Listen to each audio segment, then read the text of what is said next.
Video blog. Hey there, this is Tim from Twice Circled, and welcome to episode 7 of the official Megaquarium video blog. Today's episode is going to be interesting. I'm caught in the middle of a semi-large overhaul of the systems, and so I was thinking, what could I do? And I could just show a tiny little bit, or I could just say, oh, sorry guys, not much of a vlog this week. But then I thought, you know what, you guys often seem to get quite a lot of satisfaction out of me showing the game in, let's just say, like, it's not its best state. You guys seem to quite like it when I show bugs and this sort of stuff, you sickos. So I thought, you know what, this is going to be an episode about me griping about all the things that I'm not happy with in the game yet, and my ideas for how to improve them. First though, I will start with what's new this week. This is also a bit of an insight into basically what a lot of game dev is like. In my experience, to get to the point where a game is really high quality, you have to go through an awful lot of iterations on, well, everything. And it's really important to be able to say, you know what, I am not happy with this, and not being kind of precious about things that you've spent a lot of time on, or you might not have spent much time on. It doesn't really matter, but basically, if it's not good enough, you need to be willing to get rid of it. And the example I have this time is those staff UI bubbles that I added last week. Yeah, I just wasn't feeling them, so I got rid of them. They were only in the game for about a week, and I've actually replaced them. I've had a bit of a kind of inversion of my thinking on how this kind of core bit of the game, this kind of assigning tasks and all this sort of thing stuff should feel and how it should work. And my latest idea, you'll see all these random circles hovering in the game world. I'm calling these task bubbles. And if you like, they're actually inspired by the things that were floating around above the staff's heads. But what I've done is I've inverted my thinking on it. And instead of having a little thing above your staff that tells them what they're doing, I'm actually having a little thing above the tasks themselves, telling you that something needs doing in this area. And, at the moment, it's kind of not especially interesting. You just got all these little things above the tank that basically saying that these tanks all need feeding. And these will disappear when they get fed for the day. But I think this is actually a really nice core foundation for the system to build on, that as we add new tasks, you can imagine lots of different coloured bubbles with different icons showing what needs doing around your aquarium, so that at a glance you can just, a new day starts, or even halfway through the day, and you can see the things that need doing. And it's actually quite obvious when a new task gets added to the list, if you like, becomes, required to do. I think that was English. Because it pops up, right? And this is much better, I think, than what I had before, which was, it was kind of like getting there to this idea of like, we needed to tell the user a little bit more about what was going on when it came to tasks. But it wasn't actually the right bit. What we really care about is what tasks need doing, so that we can kind of make sure that they're going to get done. And I think, we could add all sorts of nice stuff here. We could hover over it, and it could say whether it's currently assigned to a staff member. And if it is, it could even have a little dotted line pointing to the staff member that's currently doing it.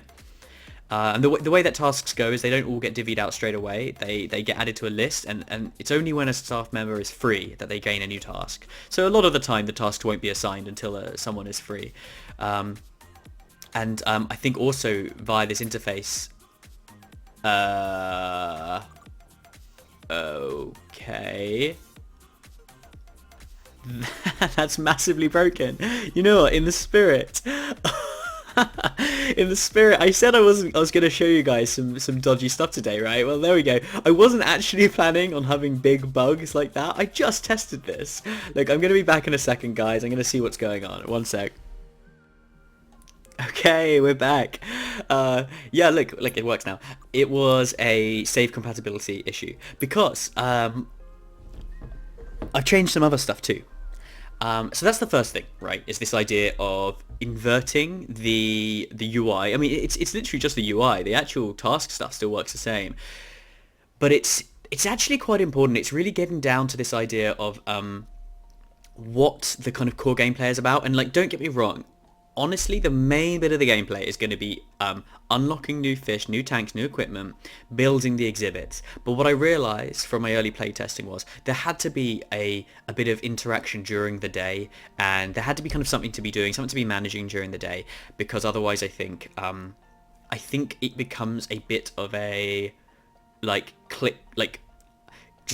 just kind of skip kind of game, a game where you just want to skip all the gameplay, because, which I don't really like. Basically, what's the point of having these beautifully animated fish if you just spend the whole time basically just clicking like skipping through the day, seeing what things have happened, and then just skipping to the next one?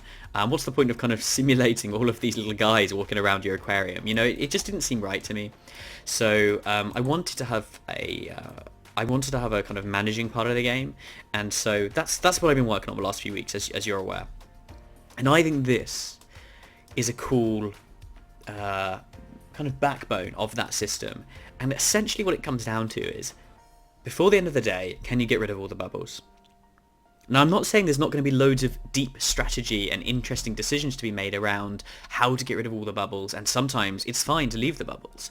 But I like that at its core, it's kind of a game. It's almost a game of like popping bubbles, but the way you pop them is obviously based on this deep simulation. And I quite like that, because I think it's nice if you can boil your game down to a really kind of easy to grasp core concept. So that's that, and that's what I'm in the middle of doing at the moment. Of course, one of the issues with switching to this kind of task UI system is our earlier tank UI, which we made. And just to be clear, these task bubbles, they can appear above any object. So actually what you'll find is when a filter gets clogged, they actually appear above the filter. And there'll be lots more stuff like that. But obviously feeding is going to be based on the tank. And quite a lot of stuff will be based around the tank. Which is why it now clashes with our tank UI. But we like our tank UI, don't we? But I have to admit, there are things I don't like about it. So here's number 2. Here's the next thing that I've not been happy with, and I'm going to change. But I'm in the middle of changing it, so you've kind of caught me in the middle. I like the tank UI, but what I find is the way I use it is that I kind of look at it and then I hide it again, because it gets in the way of everything. You know, if that's happening with the game that you're designing, where you only want to see stuff sometimes, yeah, sure, you can make it toggleable. But it's also an indicator that you need to make it context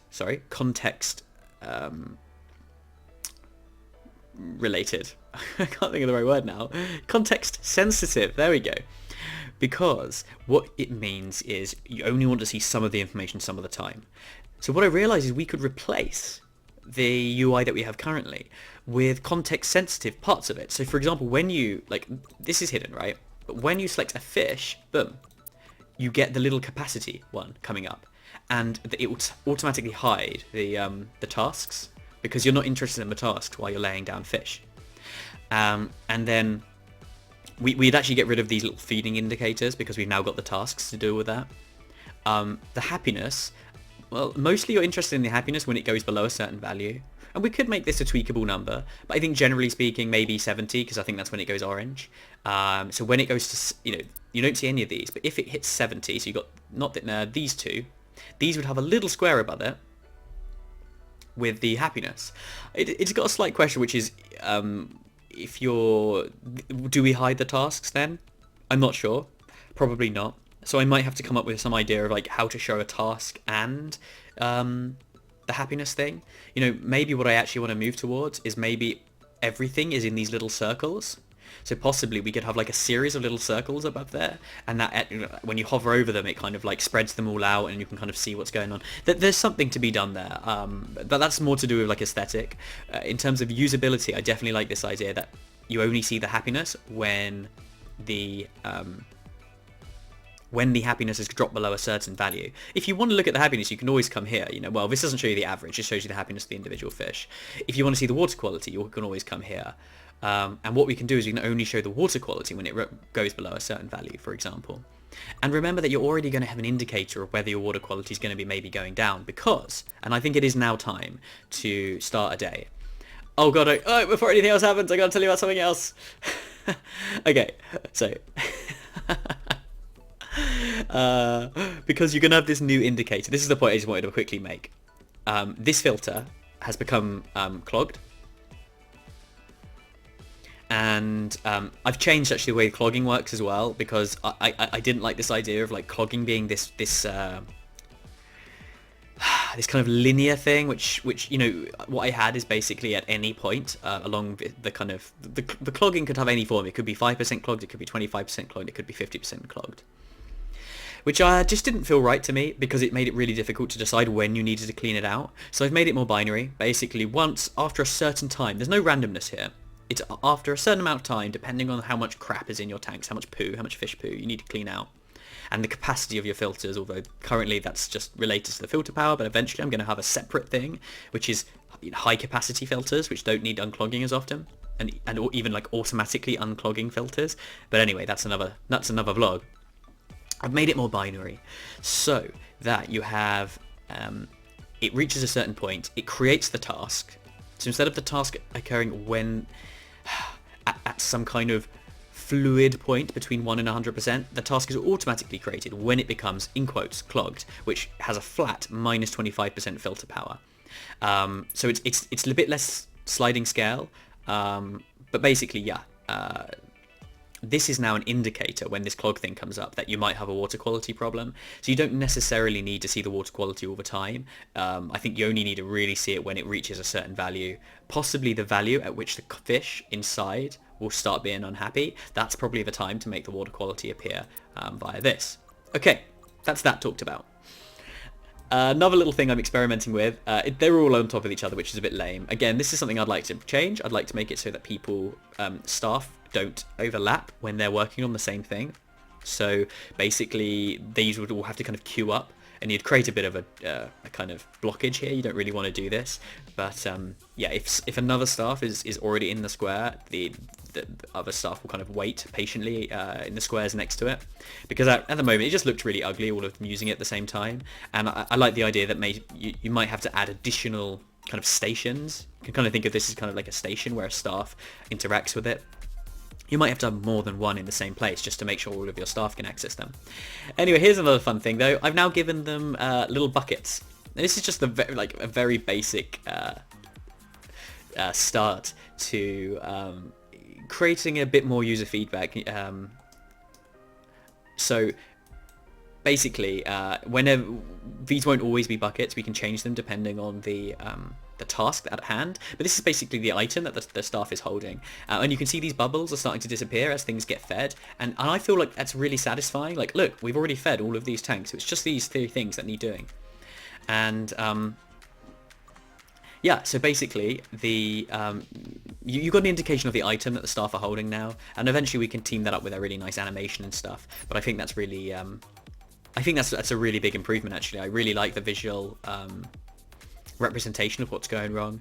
Someone said in the comment last week that they wanted to see maybe the water color change color based on the water quality, and also the filter. Maybe it could start smoking or something when it's clogged, or maybe leaking, or go look a bit dirty. I think that's a great idea. I want more of this visualization stuff. I've been relying on kind of UI a little bit too much like this, and I think this stuff is okay. But like I'm saying, I'm actually planning to make it much more context sensitive. And like, I might even go for this thing where you just have these bubbles. The aesthetic of these might change a little bit, but I do quite like them. I think they're quite unobtrusive compared to these big block UIs. Even with the transparency, I find these obtrusive. The reason I paused the game is I need to add something else. So currently, unlike before, you cannot... these can't just be cleaned out by a staff just going there. They now need an item to do it. And this is what I've realized is actually really cool, where a lot of the gameplay is going to come from, is that you have to place your items in a smart way, because you've got limited space and you've got limited budget and this sort of thing. I think eventually what I'm going to actually have is that the staff will go to the equipment box to pick up a bucket, and then they'll go to the tap to fill it up with water so that they can clean the filters. Currently, they just get a bucket straight from the tap, and then they can use that to clean out the filters. And a slight mess up here, the buckets are always a turquoise or orange just randomly, and they shouldn't be. That's just a miscommunication between me and my artist. I won't go into details there, but basically, eventually these will kind of be color-coded. So you'll have like a little orange food box, and then a turquoise, a little kind of greeny coloured bucket for the taps. But anyway, I'm going to put a tap here, and watch what happens. So there's only one more task that needs doing, which is this filter needs unclogging. So this staff member is going to come to the tap, they're going to get a bucket of water, boom, and then they're going to clean out the tap. And there we go. And what I haven't done yet, and will make this all so much better, is once we add prioritization.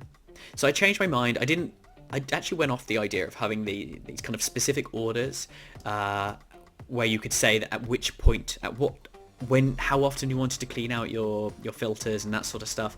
I actually prefer this kind of discrete task thing, where you've just got the task is either there or it's not. I think it's simpler, and while it's a little less complicated now, once we add lots and lots of tasks, trust me, you guys will be thanking me that it's less complicated. What we could have done is made the filter system more complicated, like I was talking about last week, but I mean, that's a mistake. I think we want to keep this stuff simple because there's going to be so much. I want there to be an awful lot of variety in the sorts of tasks, and it's going to depend on the fish and all this sort of stuff. Different fish will need different attentions, and I like this idea of just this, like, you zoom out over your aquarium, it's like this, and you just all these little bubbles, and it just shows what's need doing. So really what it's going to be about is it's not going to be like tweaking, oh, this filter needs to be changed at this time, and it needs to be changed when it reaches this amount of clogging. What it's really going to be about is much more top level. It's like, what it's going to be about is prioritizing every single object in the game. So everything that you click on, you'll have this priority. Not sure where it's going to go yet. And you can set it to like medium, like low, medium, or high. Everything just starts out low to start with. And then you also have a prioritization on a staff. So that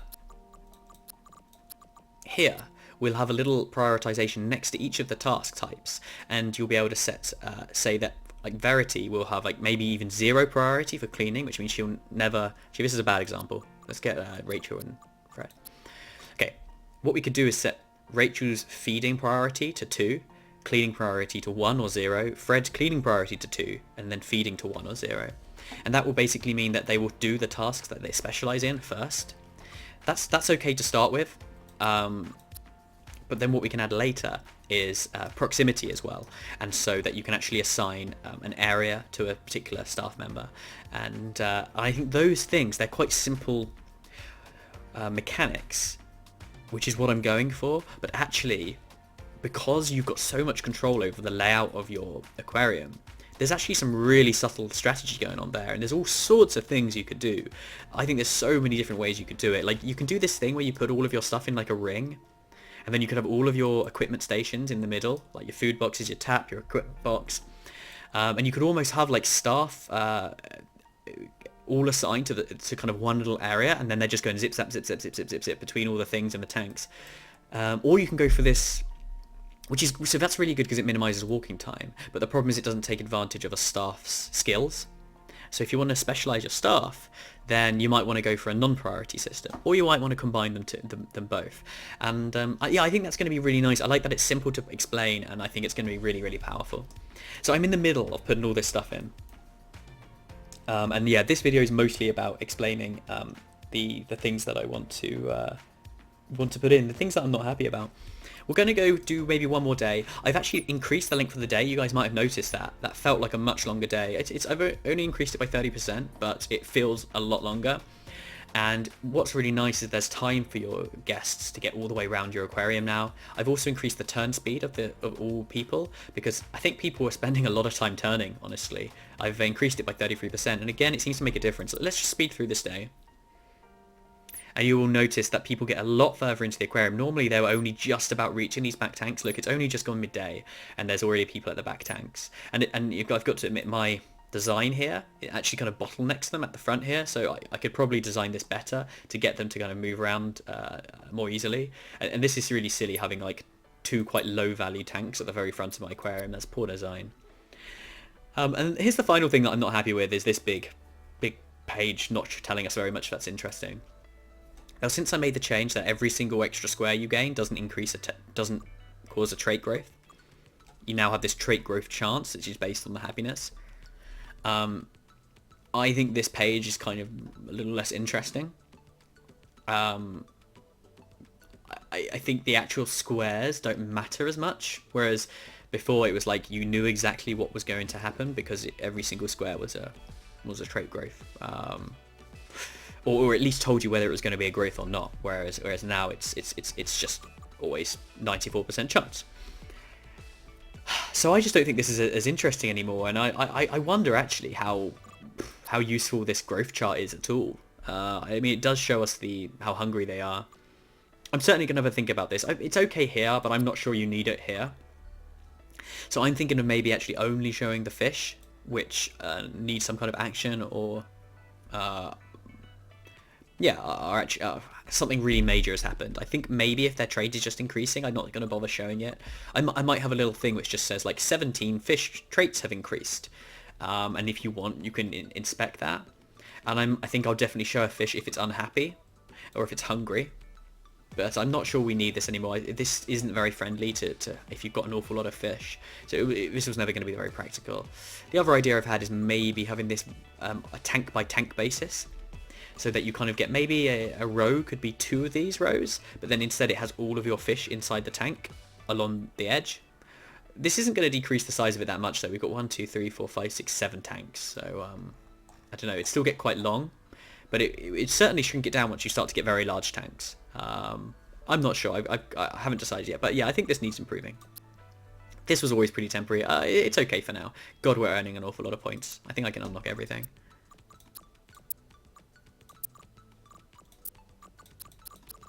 Cool.